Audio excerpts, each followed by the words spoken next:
కలల కథనం. అందరికీ నమస్కారం. నేను మీ లావణ్యంలోని కథానిక కవితను. ఈరోజు మనం వినబోయే కథ నన్ను ప్రేమించే ప్రేమ పార్ట్ 3. ఎంత ధైర్యమే నీకు, మా పరువు తీసావు అంటూ కృష్ణవేణి చరితను కొట్టబోయింది. కార్తీక్ చరితకి అడ్డుగా ఉన్నాడు. చరిత కార్తీక్ని అసహ్యంగా చూస్తూ తనని తోసేసి అక్కడి నుండి బయటకు వెళ్ళింది. ఎలాగో అలా పెళ్లి జరిపించేసి అందరూ కోపంగా ఇంటికి చేరిపోయారు. ఒరే కార్తీక్, ఏం చేసావురా? ఇప్పుడు ఏం జరుగుతుందో ఏమో అని అభిమన్యు భయపడుతూనే పెళ్లి కూతురి ఇంటికి చేరుకున్నారు. అమ్మా, చరితకు ఇప్పుడు పెళ్ళి అయ్యింది, కార్తీక్తో పంపిద్దాం అని శ్రీనివాస్ పద్మజ గారికి నచ్చచెప్పే ప్రయత్నం చేశాడు. ఒరేయ్, నువ్వు ఏం మాట్లాడుతున్నావు? అసలు ఎవడువాడు? అయినా నీ కొడుకు చావుకి కారణమైన దాని జీవితం బాగుండాలి అని నువ్వు ఎందుకు కోరుకుంటున్నావు? అదే విధవరాలిగానే ఉండాలి అంటూ పద్మజ కోపంతో కార్తీక్ని చంపేసేలా చూసింది. అత్త అత్త అంటూ సాహితి కాలేజీ నుండి త్వరగా ఇంటికి వచ్చింది. ఏంటే ఈరోజు ఇంత త్వరగా వచ్చావు? మీ బావ ఇంకా రాలేదు, రాత్రికల్లా వస్తాడు. అబ్బా అత్త, అది కాదు, బావ నీకు ఫోన్ చేసి పెళ్ళి గురించి ఏమైనా చెప్పాడా? అయ్యో పిచ్చిదానా, వాడు పెళ్ళికి వెళ్తున్నా అని చెప్పే వెళ్ళాడుగా, ఇంకా పెళ్ళి గురించి చెప్పాడా అని అడుగుతావేంటి? అంటే బావ నీకు ఫోన్ చేయలేదా అత్త అంటూ సాహితి ఏడ్చింది. ఏయ్, ఏమైంది? ఎందుకు ఏడుస్తున్నావు? ఎవరైనా ఏమన్నా అన్నారా అంటూ లత సాహితి దగ్గర కూర్చొని ఊరుకోబెడుతుంది. మహేందర్ గారు కూడా వారి బట్టల షాప్ని క్లోజ్ చేసి ఇంటికి వచ్చాడు. అయ్యో, ఈ టైంలో షాప్ బంద్ చేసి వచ్చారేంటి? ఈ పిల్ల కూడా ఏడుస్తూనే ఉంది, మీరు కూడా డల్గా ఉన్నారు. అంటే నా కార్తీక్కి ఏమన్నా జరిగిందా? ఏమైంది చెప్పండి అంటూ లత కంగారు పడింది. అమ్మా లతమ్మ, వద్దు అంటున్నా వినకుండా నా కూతురికి పెళ్ళి ఆశలు లేపావు. ఇప్పుడు చూసావుగా నీ కొడుకు ఏం చేశాడో అంటూ సాహితి వాళ్ళ నాన్నగారు గుమ్మం నుండే అరుస్తూ వచ్చాడు. అన్నయ్య, ఏం జరిగింది? వీళ్ళు కూడా ఏం చెప్పడం లేదు, మీరేమో నా కొడుకుని అంటున్నారు. నువ్వైనా చెప్పు అన్నయ్య, ఏం జరిగింది? నీ కొడుకు పెళ్ళికి అని వెళ్ళి అక్కడ విధవరాలి మెడలో తాళి కట్టాడు. ఆమె ఆ ఇంటి కోడలంట. ఇదిగో ఎవడో ఫోన్లో పెట్టాడు. తెలిసిన వారికి తెలియని వారికి కూడా నీ కొడుకు చేసుకున్న పెళ్ళి గురించి తెలిసింది అని సాహితీ తండ్రి చెప్పడంతో లత ఒక్కసారిగా కుప్పకూలింది. అత్త అంటూ సాహితి లతకు దెబ్బ తగలకుండా పట్టుకుంది. లత, కార్తీక్ గురించి మనకు తెలుసుగా, వాడు తొందరపడి ఏ పని చెయ్యడు. అలాంటిది ఈ పెళ్ళి ఎందుకు చేసుకున్నాడు? వాడే చెబుతాడు. వాడు వచ్చే వరకు నువ్వు కంగారు పడకు అంటూ శ్రీనివాస్ లతకు చెప్పాడు. ఏయ్ చరిత, నువ్వు కాలు పెట్టగానే నా కొడుకును పుట్టన పెట్టుకున్నావు. నా కూతురి సంతోషాన్ని చూడలేకపోయావు కదూ? అందుకే వాడిని ఎవడినో పిలిపించుకొని మా పరువు తీయాలని పెళ్లి మండపంలో తాళి కట్టించుకున్నావు అంటూ కృష్ణవేణి చరితని నోటికొచ్చినట్టు తిడుతూ 2 చెంపదెబ్బలు వేసింది. కృష్ణవేణి గారు అంటూ కార్తీక్ గట్టిగా అరిచాడు. గంభీరమైన అరుపు విని అందరూ ఉలిక్కిపడ్డారు. కార్తీక్ చరిత వైపు అడుగులు వేస్తూ ఉంటే కృష్ణవేణి అడుగులు వెనక్కి పడ్డాయి. చరిత చెయ్యి పట్టుకొని, ఈమె నా భార్య, మీకెవ్వరికీ తనని అనే హక్కు అధికారం లేదు అయినా పెళ్ళి జరిగిన రోజే నీ కొడుకు తాగి జలసా చేసుకోవడానికి వెళ్తున్నాడని మీకందరికీ తెలుసు. ఆ రోజే వాడిని మీరు వెళ్ళకుండా ఆపి ఉంటే బహుశా ఈరోజు మీ కళ్ళ ముందే ఉండేవాడేమో. ఇందులో చరిత తప్పేముంది? 2 సంవత్సరాలుగా తను చెయ్యని తప్పుకు మీరు శిక్ష వేస్తూనే ఉన్నారు. ఎన్ని రోజులు అంటే తన గురించి పట్టించుకునేవారు ఎవ్వరూ లేకుండే. కానీ ఇప్పుడు నేను ఉన్నాను, చరిత భర్తను, కార్తీక్ అంటూ అందరికీ వేలు చూపిస్తూ వార్నింగ్ ఇచ్చాడు. చరిత, నువ్వు నీ భర్తతో వెళ్ళి సంతోషంగా ఉండమ్మా అని శ్రీనివాస్ చెప్పాడు. మామయ్య, నేను ఎక్కడికి వెళ్ళను. నా ఇష్టంతో పని లేకుండా తాళి కట్టాడు. ఇది పెళ్ళి అని నేను అనుకోవడం లేదు. అమ్మమ్మ గారు, అత్తయ్య గారు, మీరు అన్నట్టుగానే నన్ను పెళ్లి చేసుకోవడం వల్ల మీ అబ్బాయి చనిపోయాడు. నేను ఈ ఇంటికి కోడలు అని ఎప్పుడూ అనుకోలేదు. ఎప్పటిలాగే మీ అందరికీ సేవ చేస్తూ పని మనిషిలాగే ఇక్కడే ఉండిపోతాను. నేను ఎక్కడికే వెళ్ళను అంటూ చరిత ఏడుస్తూ గదిలోకి వెళ్ళింది. విన్నావుగా, ఇంకా ఇక్కడే ఉండి ఏం చేస్తావు? అది రాను అని నీ ముఖం మీదనే చెప్పింది. వెళ్ళు ఇక. అమ్మా, ఆగుతావా కాస్త? మీరందరూ చరితని ఒక మనిషిలా కూడా చూడడం లేదు. అయినా మీరు చరితని కార్తీక్తో వెళ్ళకుండా ఆపాలి అని చూస్తే ఈ ఆస్తి మొత్తం చరిత పేరు మీద రాసేసి నేను ఎక్కడికైనా వెళ్ళిపోవాల్సి వస్తుంది. శ్రీనివాస్ అన్నంత పనే చేస్తాడు అని అందరూ సైలెంట్గా ఉన్నారు. కార్తీక్, నీ గురించి తెలియక చరిత అలా మాట్లాడింది. నువ్వు ఎలాగో తనకి నచ్చచెప్పి నీతో తీసుకువెళ్ళు అని శ్రీనివాస్ కార్తీక్ని చరిత గది వైపు పంపించాడు. ఎటో శూన్యంలోకి చూస్తూ చరిత తన గతంలోకి వెళ్ళింది. అక్క, నాకు ఈరోజు ఏదైనా స్వీట్ చేసి పెట్టు. ఎందుకురా? ఏమైనా స్పెషల్ ఉందా? ఏంటి అక్క, స్పెషల్ ఉంటే తినాలా? అది కాదురా రవి, నెలాఖరి కదా, డబ్బులకు ఇబ్బందిగా ఉంది, అందుకే. అక్క, సారీ, నేను మన పరిస్థితి తెలుసుకోకుండా అన్నీ అడుగుతున్నాను. సరే లేరా, ఇంకో 4 రోజులు అయితే ట్యూషన్ డబ్బులు వస్తాయి, అప్పుడు చేసి పెడతాను.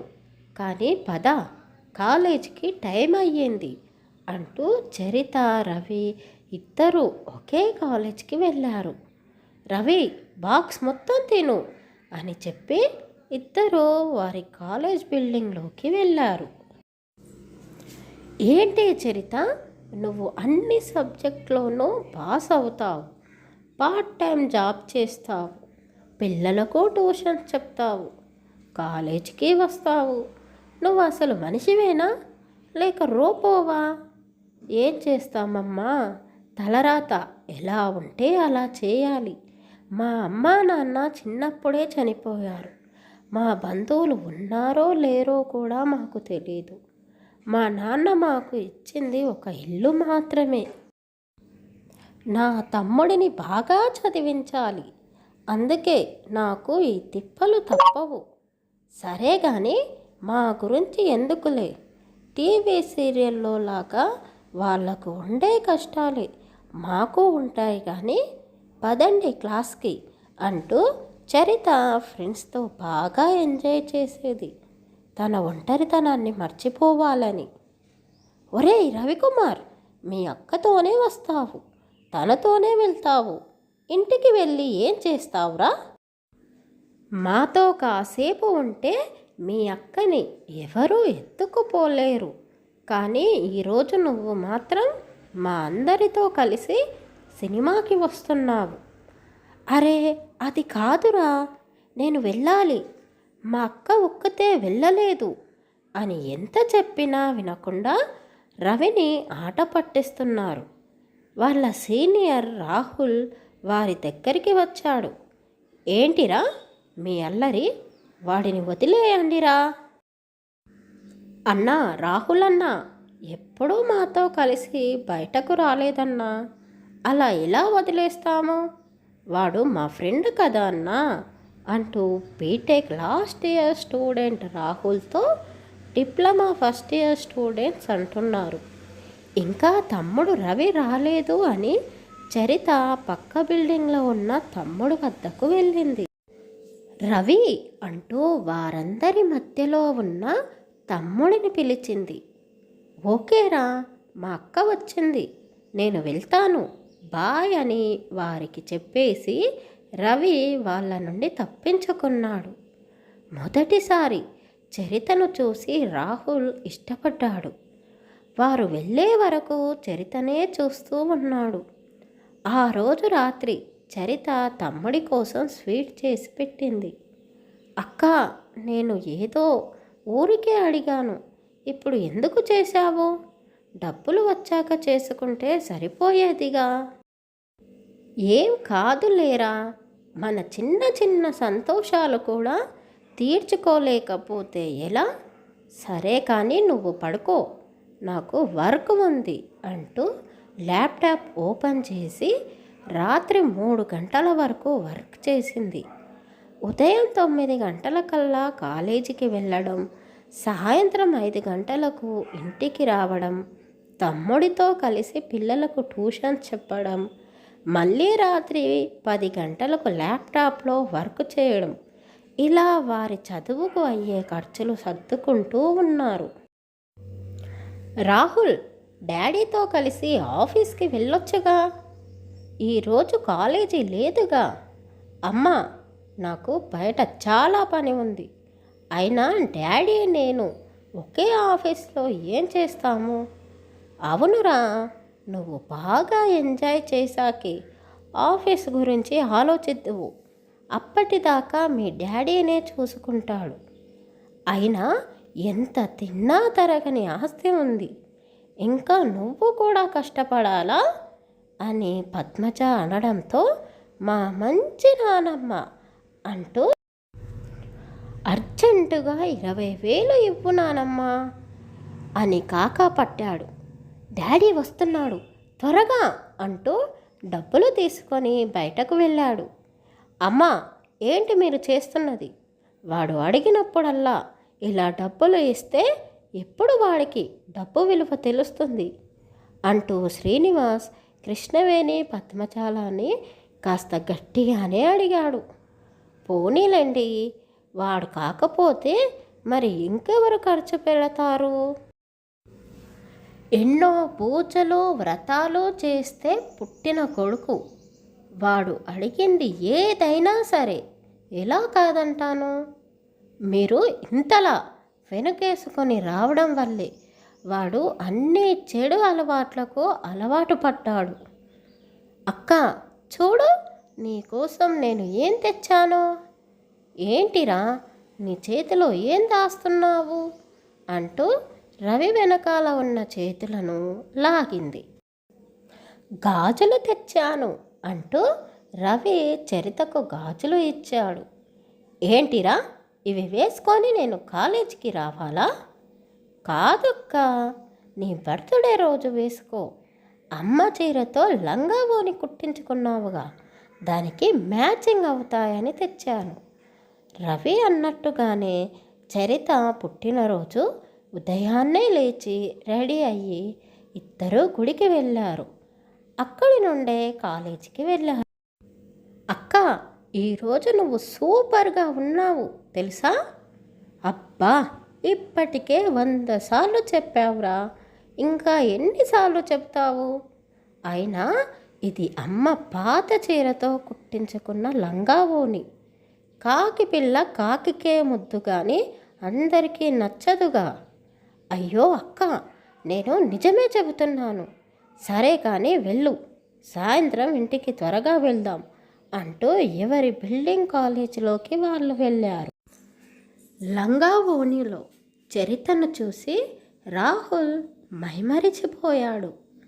ఏంటిరా, రవిగాడి అక్కను చూసి అలా అయ్యావు? ఏమోరా, ఈ అమ్మాయి అంటేనే మాయరా.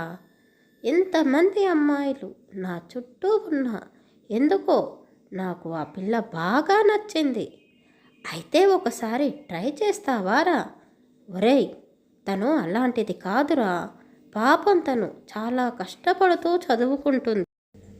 తనని డిస్టర్బ్ చేయకండిరా అంటూ ఒకడు చరిత గురించి చెప్పాడు.